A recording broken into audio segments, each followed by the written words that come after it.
In 1848, President Abraham Lincoln visited the Niagara Falls, and he was so impressed by the beauty of this natural wonder that he wrote down some notes, including the following. When Columbus first sought this continent, when Christ suffered on the cross, when Moses led Israel through the Red Sea, nay, even when Adam first came from the hand of his Maker, then as now, Niagara was roaring here. The eyes of that species of extinct giants, whose bones fill the mounds of America, have gazed on Niagara as ours do now. During the 19th century, there were many accounts of unnaturally large skeletal remains discovered in the ancient burial mounds scattered across North America. Today, not a single news media has ever mentioned a thing about ancient giants or past discoveries. If a giant skeleton is discovered somewhere, it would most certainly be classified and hidden from the public. It wasn't like that in the 19th and early 20th century, though. Almost every year, there were at least a few newspaper headlines stating the discovery of ancient giant skeletons. It seemed to be quite normal to find bones of giants in America when the first settlers dug ancient mounds to prepare for roads, farms, and buildings. The New York Times, in particular, wrote many newspaper articles about the discoveries of giants. Let's read through some of them, starting with this one titled, "The Bones of a Giant Found," which was published on May 25, 1882, and reads, "A skull of heroic size and singular formation has been discovered among the relics of the mound builders in the Red River Valley. The mound was 60 feet in diameter and 12 feet high. Near the center were found the bones of about a dozen men and women, mixed with the bones of various animals. The skull in question was the only perfect one, and near it were found some abnormally large body bones. The man who bore it was evidently a giant. A thorough investigation of the mound and its contents will be made by the Historical Society." Another newspaper from May 5, 1885 reads this, "Last week, a small mound near Homer was opened by some schoolboys who found a skeleton. Today, a further search was made, and several feet below the surface of the earth in a large vault with a stone floor and bark covering were found 4 huge skeletons, 3 being each over 7 feet in length, and the other 8. This article from the San Antonio Express is telling about a giant skull that is twice the size of a normal human, and there is also a picture. The article reads, "Beach giant skull unearthed by WPA workers near Victoria, believed to be largest ever found in the world.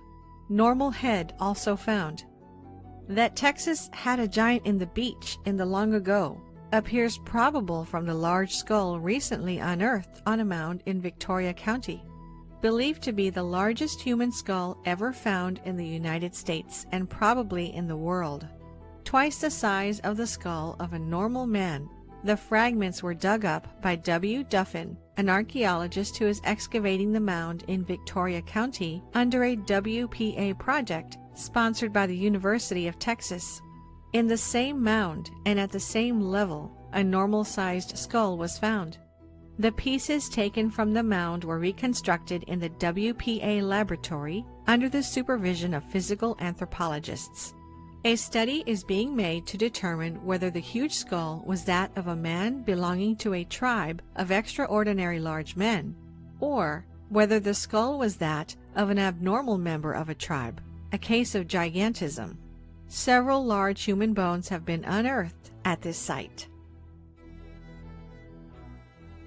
Another article from the New York Times, written in 1897, reads, "One of the 3 recently discovered mounds in this town has been opened. In it was found the skeleton of a man of gigantic size. The bones measured from head to foot over 9 feet and were in a fair state of preservation. The skull was as large as a half-bushel measure. Some finely tempered rods of copper and other relics were lying near the bones. The mound from which these relics were taken is 10 feet high and 30 feet long, and varies from 6 to 8 feet in width. The 2 mounds of lesser size will be excavated soon. This article from the St. Paul Globe, written in 1904, states, "Bones of a human skeleton 11 feet high are dug up in Nevada. Workmen engaged in digging gravel here today uncovered at a depth of about 12 feet a lot of bones, part of the skeleton of a gigantic human being. Dr. Samuels examined them and pronounced them to be the bones of a man who must have been nearly 11 feet in height." Apparently, these discoveries were something completely normal back in the day, and they weren't hidden from the public as they are today. The discoveries of giant skeletons weren't limited just to North America. This article talks of a giant's skeletons found in a cave in Mexico. The article reads, "Charles C. Klepp, who has recently returned from Mexico, where he has been in charge of Thomas W. Lawson's mining interest, has called the attention of Professor Agassiz to a remarkable discovery made by him. He found in Mexico a cave containing some 200 skeletons of men, each above 8 feet in height. The cave was evidently the burial place of a race of giants who antedated the Aztecs. Mr. Clapp arranged the bones of one of these skeletons and found the total length to be 8 feet 11 inches. Other articles mention discoveries of giants in Europe. This article from 1892, written by the London Globe, tells of the discovery of a race of giants in modern-day France. It reads, "In the year 1890, some human bones of enormous size, double the ordinary in fact, were found in the tumulus of Castelnau, and have since been carefully examined by Professor Kiener, who, while admitting that the bones are those of a very tall race, nevertheless finds them abnormal in dimensions and apparently of morbid growth. They undoubtedly reopen the question of the giants of antiquity, but do not furnish evidence to decide it." You have no idea how many more newspaper articles we found. There were discoveries of giants all across the globe, and today, scientists and archaeologists pretend this never even happened. This article, titled "When Giants Roamed Earth," talks about the historical discoveries of giants from the time of the Roman Empire to the 19th century. Here's what it reads. "The past was more prolific in the production of giants than the present. In 1830, one of these giants, who is exhibited at Rouen, was 10 feet high, and the giant Galabra, brought from Arabia to Rome in the time of Claudius Caesar, was the same height. Phantom, who lived in the time of Eugene II, was 11½ feet in height. The Chevalier Scrogg, in his journey to the Peak Tenerife, found in one of the caverns of that mountain the head of a giant who had 60 teeth and who was not less than 15 feet high. The giant Ferragus, slain by Orlando, the nephew of Charlemagne, according to reports, was 28 feet high. In 1814, near Saint Gernat, was found the tomb of the giant Isolent, who was not less than 30 feet high. In 1590, near Rouen, was found a skeleton whose head held a bushel of corn, and which was 19 feet in height. The giant Bacchart was 22 feet high. In 1623, near the castle in Dauphine, a tomb was found 30 feet long, 16 feet wide, and 8 feet high, on which were cut in gray stone the words Kentolicus Rex. The skeleton was found entire and measured 25 1/4 feet high, 10 feet across the shoulders, and 5 feet from breastbone to the back. But France is not the only country where giant skeletons have been unearthed. Near Palermo, Sicily, in 1516, was found the skeleton of a giant 30 feet high. Near Magrino, on the same island, in 1816, was found the skeleton of a giant of 30 feet, whose head was the size of a hogshead, and each tooth weighed 5 ounces. Although back in the days these discoveries were made public, once the discovered skeletons were brought to the respected museums and historical institutions, they completely disappeared and no one ever talked about them again. Here is a map of all reports of giants in North America. It's truly astonishing how many of them are there. Almost all of the discoveries end up in the Smithsonian Institute, and we all know how good they are at covering up major discoveries. There are also supposed reports of the Smithsonian purchasing giant skeletons excavated by citizens, which then disappeared, never to be heard from again. The Smithsonian even had a special division for exploring ancient mounds and supposed giant burial sites. One famous discovery of a giant which was also covered up by the Smithsonian is the San Diego giant from 1895, which was an 8-foot 4-inch tall mummified giant. There was even a picture of the giant mummy, which was shown in many newspapers. The mummy was inspected by many scientists. After his inspection, the San Diego giant was purchased by the Smithsonian. 13 years later, in 1908, when the mummy was being exhibited, the Smithsonian ran some tests and suddenly dismissed it as a hoax, saying it was made from gelatin. The fact that it took that long, and after spending so much money to acquire it, plus the fact that it was carefully inspected by experts 13 years earlier, does suggest there may be more to this story than meets the eye. Is it just a coincidence that absolutely every culture and religion tells stories of ancient giants who roamed the earth? The Sumerian civilization, which was said to have begun in approximately 6000 BC, tells of a race of giants which ruled over the Sumerians, and there are many depictions of them. Sumerian records speak of a giant king by the name of Gilgamesh, who ruled for 126 years. He is generally seen by scholars as an actual historical figure, since inscriptions have been found which confirm the existence of other figures associated with him. In ancient Egypt, there are hundreds of depictions of giants, and the Egyptian records describe the old pharaoh dynasties to be a race of tall giants, and hundreds of giant sarcophaguses were also found.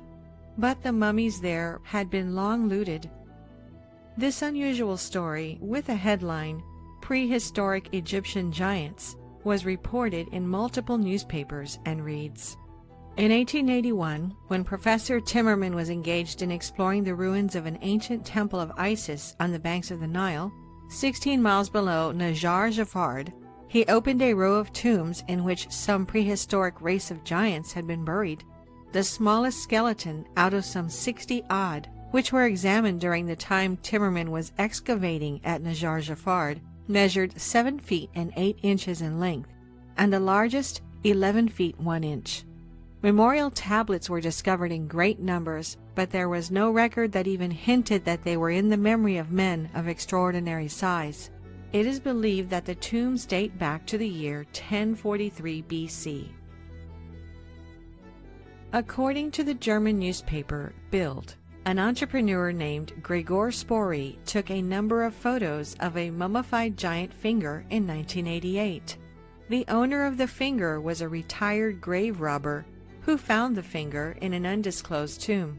The finger is nearly 14 inches long, and, if it is genuine, it belonged to someone estimated to have been between 15 and 16 feet tall. The owner of the finger had a certificate to say that the finger was authentic, together with an X-ray image.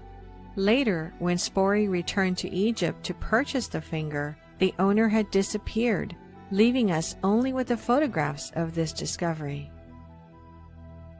The book of Genesis, which is the first book of the Hebrew Bible and the Old Testament, tells us the story of an ancient giant race called the Nephilim. The story of the Nephilim giants is further elaborated in another ancient manuscript, the Book of Enoch. Apparently, the Watchers, who were fallen angels, interbred with the women on earth, and as a result, the Nephilim giants were born. We know that these ancient manuscripts describe the Great Deluge, a massive flood which, according to scientific data, really happened. If the biblical flood was real, could the Nephilim giants also be real? The stories about giants don't end there.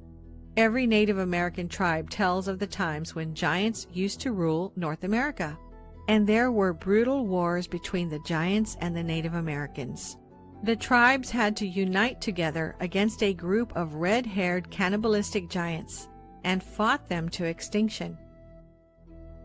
The existence of giants could certainly explain some of the massive megalithic structures around the world, which by now had no explanation of how they were moved, like the Stone of the South at Baalbek, Lebanon, which weighs at a staggering 1,242 tons. On Mount Shoria in southern Siberia, researchers have found an absolutely massive wall of granite stones.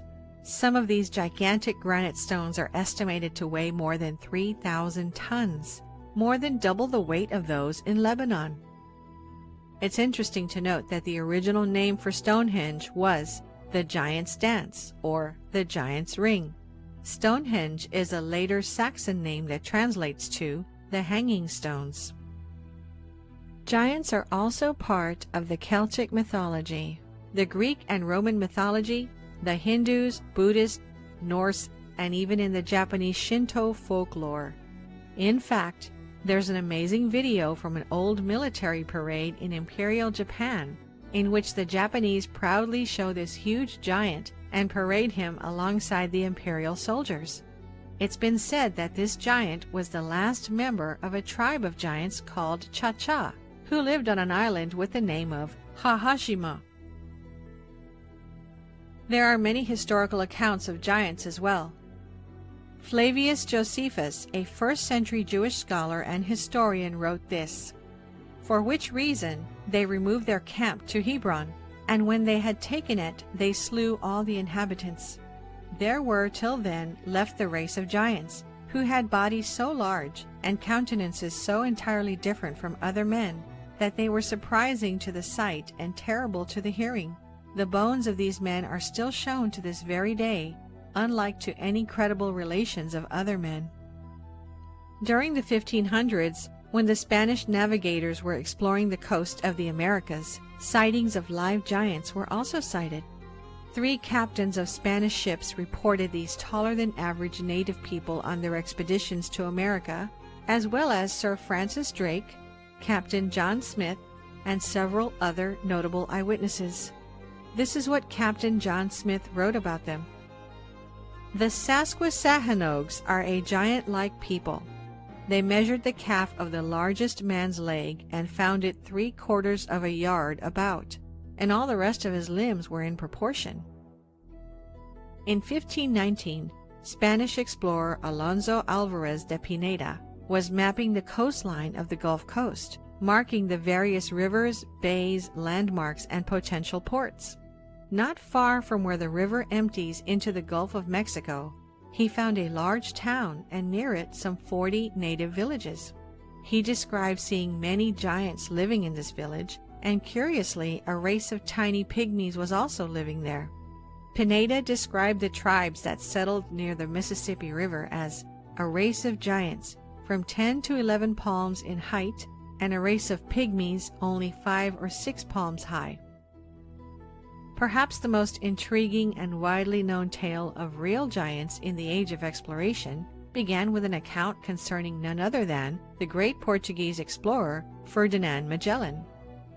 Between the years of 1519 and 1522, Magellan embarked on his most famous voyage, a bold expedition to search for a good route to the Maluku Islands of the East Indies that would eventually result in the first successful circumnavigation of the globe. Magellan was given command of 5 vessels, and one leg of their voyage took them out across the vast ocean, all the way to the faraway land of Patagonia, at the southern end of South America. It was there that the expedition would come across a rather baffling sight indeed. Here's an excerpt from the diary of Magellan's official chronicler. "Leaving that place, we finally reached 49½ degrees toward the Antarctic Pole. As it was winter, the ships entered a safe port to winter. We passed 2 months in that place without seeing anyone. One day, we suddenly saw a naked man of giant stature on the shore of the port, dancing, singing, and throwing dust on his head. The Captain General Magellan sent one of our men to the giant so that he might perform the same actions as a sign of peace. Having done that, the man led the giant to an islet into the presence of the Captain General. When the giant was in the Captain General's and our presence, he marveled greatly and made signs with one finger raised upward, believing that we had come from the sky. He was so tall that we reached only to his waist, and he was well proportioned. It is significant to note that the above narrative is taken from the journal of the official chronicler of Magellan's voyage of discovery. That is the one person above all others who is tasked with recording and keeping the most accurate records of events and activities, whether exotic or mundane. This person is not only responsible to the commander of the voyage, but also to king and country for his eyewitness accounts as a complete, precise, and accurate testimony of events that occurred during the voyage. Based on his position and responsibilities alone, his first-hand eyewitness testimony of encounters with giants must be taken as factual information by an unimpeachable witness. To do otherwise is to trivialize the importance of the chronicler's fundamental accountability. Years later, in 1539, there was also the account of Hernando de Soto, another explorer, who came face to face with numerous giants during his adventures through the southeast portion of what is now the United States. De Soto had set out from Tampa Bay, Florida, with a contingent of hundreds of men, and during their trek, they allegedly frequently came across tribes of natives ruled by giants. One of these was a Chief Tuscaloosa, who was encountered in western Alabama and said to be a hulking giant of a man who towered over all others. There are also the reports from the Spanish conquistador and explorer Hernando de Alarcón, who is trying to find a river that could be used to move supplies to Spanish troops along the coasts of California and Mexico. Alarcón would eventually make his way up the Colorado River all the way up to the Grand Canyon, and during this journey, he and his men purportedly came across a tribe of around 200 giant warriors standing up to 10 feet tall. The giants were supposedly very aggressive, but Alarcón appeased them with gifts and other signs of peace. The conquistador Francisco Coronado also told of having come across whole tribes of giants during his quest throughout the Southwest in search of the legendary El Dorado. In some cases, there was physical evidence of these giants found, as was supposedly the case with the conquistador Bernal Diaz del Castillo, who served under Hernán Cortés during the Spanish conquest of Mexico. Within the pages of his detailed record of the conquest and subsequent collapse of the Aztec Empire, there is an odd account of a race of giants that were claimed by the Tlaxcatec Indians to have once inhabited the area. The chief of the tribe then provided the remains of these mysterious giants as evidence, of which Castillo would write, "They said their ancestors had told them that very tall men and women with huge bones had once dwelt among them. But because they were very bad people with wicked customs, they had fought against them and killed them, and those of them who remained had died off. And to show us how big these giants had been, they brought us the leg bone of one, which was very thick, and the height of an ordinary-sized man. And that was a leg bone from the hip to the knee. I measured myself against it, and it was as tall as I am, though I am of a reasonable height. They brought over pieces of bone of the same kind, but they were all rotten and eaten away by the soil. We were all astonished by the sight of these bones and felt certain there must have been giants in that land." There were so many reports of real giants being encountered throughout North and South America in the age of exploration, and such accounts have faded into history to be mostly forgotten. There are some things, however, that cannot be forgotten, as they are literally written in stone. That's the case of the giant footprint of South Africa. This is the most spectacular footprint in rock found anywhere on Earth to date. There are many others, however, like the giant footprint of Pingan, but none are as fully formed and obvious as the one in South Africa. Discovered in 1931 by a farmer called Stoffel Ketzi while hunting, It has remained one of the most controversial sites in archaeology and geological research. The footprint is about 4 feet, or 1.3 meters in length, which suggests that the creature who left it would have been 24 to 27 feet, or 7 to 8 meters in height. The footprint is known to locals as the footprint of God, or Goliath's footprint, and stories of ancient giants are told all throughout the region. Skeptics reject the giant footprint, claiming it was formed by natural erosion. However, Professor Peter Wagener from the University of Port Elizabeth in South Africa said that there is a higher probability of little green men arriving from space and licking it out with their tongues than being created by natural erosion. Judging by all the discoveries listed, together with all the historical accounts we mentioned, it may be possible that giants really existed. But could it be possible that somewhere in some remote place, a species of these enigmatic beings is still alive, hiding from humanity? We can't end this video without mentioning the most famous giant encounter, which didn't happen in ancient times, but in 2002. This occurrence, which is still classified by the U.S. government, was disclosed in the popular radio show Coast to Coast, after witnesses of the event came through and anonymously told their stories. The events allegedly happened in 2002 in the deserts of Afghanistan, where a U.S. Army squad went missing.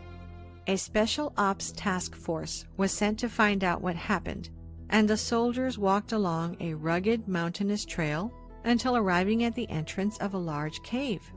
Around the clearing of the cave, there were pieces of broken U.S. military equipment and scattered gear, with traces of blood on them. The task force was about to enter the cave to search for the missing soldiers when a 13-foot-tall, red-headed, double-toothed humanoid emerged and attacked them. According to the witnesses, the giant pierced one of the soldiers with his long spear, killing him on the spot before the rest of the squad could take him down, shooting at his face for 30 seconds straight. Once the giant was dead, the task force went inside the cave and found remains of human bones, leading the military to think that the creature was cannibalistic. When this shocking incident was reported to the headquarters, the body of the giant was packed and loaded into a helicopter and transferred to a secret location in the USA for study. The giant weighed about 500 kilograms, estimated by the team who transported the body from the pickup location to the United States. The giant wore a canvas or animal hide to protect his feet, like some sort of moccasins. If there was a living giant hiding for so many years in the caves of Afghanistan without being discovered, we must assume that this giant must not be the only one living on this planet. Surely there must be others somewhere out there. This mysterious creature was caught on camera in the desert of Portugal a few years ago. Could it be another giant hiding from mankind? Thinking about all the classified discoveries out there, we should be lucky to know that billions of years ago, dinosaurs existed. If that was kept a secret, who would actually believe that creatures over 175 feet in height used to exist? And if we know for a fact that giant reptiles, giant birds, giant fish, and giant plants used to exist on Earth, is it so hard to believe that giant humanoids also existed and perhaps still do? We'll leave the answer to you and end this video with this amazing quote from Mark Twain stating, "Truth is stranger than fiction, but it is because fiction is obliged to stick to possibilities. Truth isn't."